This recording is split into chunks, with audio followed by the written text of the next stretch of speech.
Welcome to the AI Applied podcast. I'm your host, Jaden Schaefer. Each week, I cover breaking AI news, tools, and interview experts giving you actionable tips on applying AI into your career, job, workflows, and life. Make sure that you go to aibox.ai, link in the show notes, to join the waitlist for our new AI platform. We're going to be launching an incredible platform that allows you to build anything you want with workflows in AI. So you're able to chain together ChatGPT and image generators and audio generators to make really powerful apps for your organization, or you can host them on our marketplace and actually generate royalties from them. So make sure to go to aibox.ai and join the waitlist. In addition, if you like the podcast, if you could do me a massive favor and please leave us a review on Apple or Spotify or wherever you listen to your podcast. This helps me be able to get better guests on here as they check the reviews to see how you guys are liking it. So if you could please do that, I would really appreciate it. Over the last few weeks and months, there's been a lot of controversy and tensions brewing between Hollywood and AI.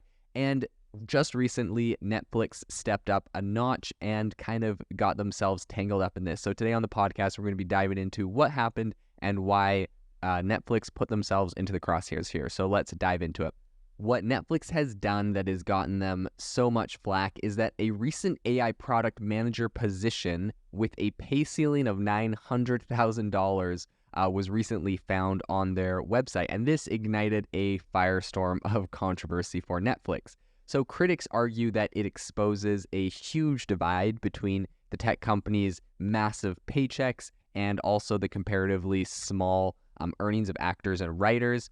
This isn't necessarily just a solitary case. It's also, I believe, kind of indicative of a broader trend in tech firms, which are really just racing to secure top-tier machine learning talent. And despite this, I think that the ensuing criticism that Netflix faces here really brings to the forefront of kind of an underlying, something that's underlying in the industry, and that some people are arguing needs rectification. So Netflix actually has listings for several roles with machine learning responsibilities. All of them are carrying fairly decent sized paychecks. So an engineering manager in member satisfaction for machine learning. They have a function that is, related to Netflix's recommendation engine, essentially. And you are able to earn between $450,000 and $850,000 for that. The salary range for an L6 research scientist in machine learning is between $390,000 and $900,000. And, while a technical director in their machine learning R&D tech lab could make between $450,000 and $650,000. So even L5 software engineers and research scientist positions come with a salary range between $100,000 and $700,000. So this is obviously a really big contrast when you're comparing this to the Screen Actors Guild, the SAG, who is on strike right now. And the members of the Screen Actors Guild, they average an annual earnings below $30,000 a year. So a lot of critics are arguing that this is a classic example of, a tech company prioritizing machine learning capabilities over the creative talent that, forms the bedrock of their content. So does this accusation actually hold water? That's the question a lot of people are asking. So while critics of Netflix's practices are very widespread, right? There's a lot of people criticizing this right now. I do think it's critical to remember that it is, it's kind of straddled with two sets of responsibilities. As one of the world's largest tech companies, it's on the kind of the forefront of exploring AI's capabilities. Billions of dollars are funneled into this sector, promising advancements that really extend beyond just the generative models for art, voice, and writing. I think these innovation areas also remain really largely unproven in delivering real value, and many companies are kind of wary of the potential outcomes. Something a lot of people are missing in this whole controversy is the fact that the AI roles at Netflix, right, these big, $900,000 salaries or even $500,000 salaries that, you're seeing these big ranges, these actually don't pertain to content creation. So actually, contrary to some people's beliefs on this, instead they actually are for, leading product improvements to understanding member experiences and developing novel personalization techniques. So they also include, pioneering AI technology in the gaming industry and devising algorithms for high quality localization. So machine learning's really huge applications from image processing, motion capture, network traffic flow. They become pretty indispensable for companies like Netflix, right? And so I believe that any company not making some very substantial investments in AI research really does risk falling behind right now.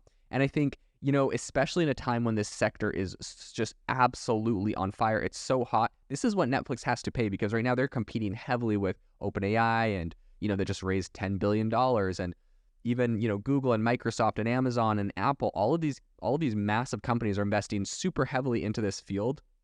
And if Netflix wants to compete, they have to start raising their salaries and offering competitive rates, whether they like it or not, whether people are complaining that, they should spend that money or give it away to someone else. If they're really serious about investing in AI, which as a large tech company they should be, this is kind of what they have to do. So I think the advantage to being gained from a bandwidth saving compression algorithm or a perfected recommendations engine, I don't think that can be understated right now. So if Netflix was able to save themselves bandwidth and, deliver the movies faster, have less glitches, have higher quality, save time, save money on all of this technology they have right now, I think that is absolutely indispensable. That's absolutely necessary. That saves them so much money. And perhaps one of these engineers is saving them, is likely saving them orders of magnitude more than they're paying them. So it kind of makes sense. But, I think a lot of people wonder if this really addresses the pay gap between tech and also the creative,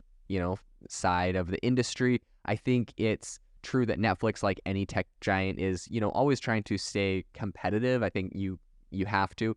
I think this is a lot of people are still complaining that they're not being competitive enough. They're not paying high enough salaries to different workers, especially in kind of the movie industry, and they've seen some downfalls from that. So I think this is a really interesting conundrum that is currently playing out. I think this is going to be interesting to see what happens with the current, the strike in Hollywood and kind of the broader sentiment of workers that are complaining that AI is going to take their jobs. And definitely this whole issue of Netflix paying AI workers a ton of money isn't helping those people with those concerns. But I do think, it is important to know that those AI workers are, necessarily going and developing the next AI tool to replace actors and actresses. Really, it's focusing on a lot of other things that are broadly helping Netflix as a company.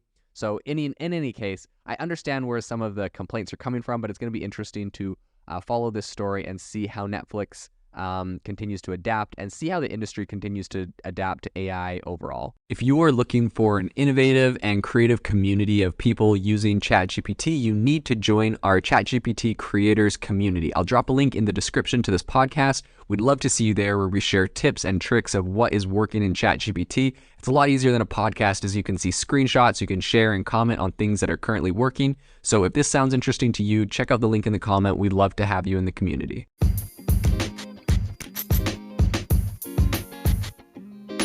Thank you for tuning in to the AI Applied podcast. Make sure to rate this wherever you listen to your podcasts, and have a fantastic rest of your day.